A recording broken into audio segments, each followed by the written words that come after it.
Hi guys, good morning everyone. Kumusta ba kayo dyan? Especially sa mga kapwa ko OFW.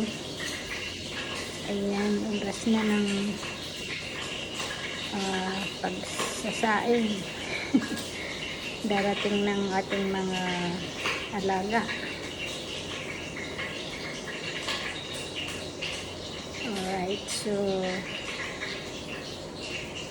sa lahat ng mga hindi pa nakakakilala sa akin, once again, I'm Rowena Debita ng Team 1, isang OFW ng Kingdom of Saudi Arabia. So, kumusta ba dyan guys ang ating buhay-buhay dyan? Ano po ba ang mga pinagkakaabalahan natin dyan? Alright. Marami po bang mga pinapart-time natin dyan or nanonood lang tayo dyan ng mga YouTube, mga kung ano-anong pinagkakaabalahan natin. So, kung kayo nagagawa nyo, nagkakaroon kayo ng oras sa mga iba't ibang bagay na hindi naman po kayo kumikita. So, ayan. Pwede nyo po isabay itong ating negosyo na pwede rin kayo manood lang or samahan nyo po ng pag-i-invite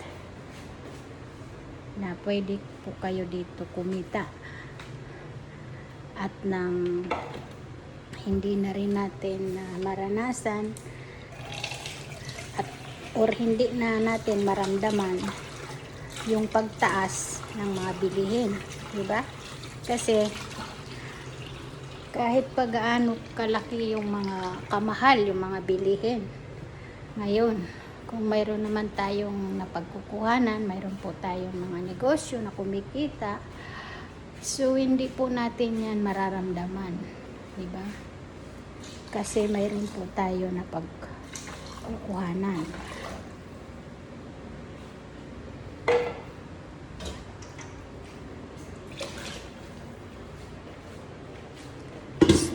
Guys, nagluluto po tayo habang nagsasaing ay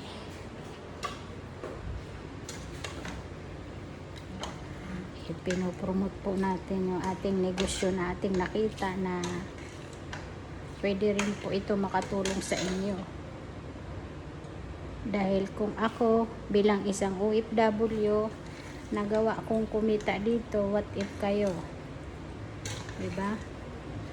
So, sa lahat ng mga wala namang pinagkakaabalahan dyan at kung may oras din lang naman kayo, pwede nyo to gawin. Diba? Kahit pa wala kayong masyadong mahabang oras, pwede nyo na rin to isingit-singit yung ating negosyo. So, if ever na gusto nyo talaga malaman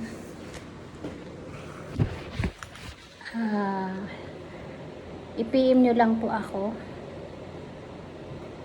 at para maibigay ko po sa inyo yung aking link at eksaktong details. Or tawagan nyo po ako para mapag-usapan po natin at ma-guide ko po kayo kung paano po ginagawa namin itong negosyo. So, ginagawa ko lang po ito during break time. So, kung kayo hawak nyo yung oras nyo, why not na hindi nyo rin subukan to? Kikita po kayo dito.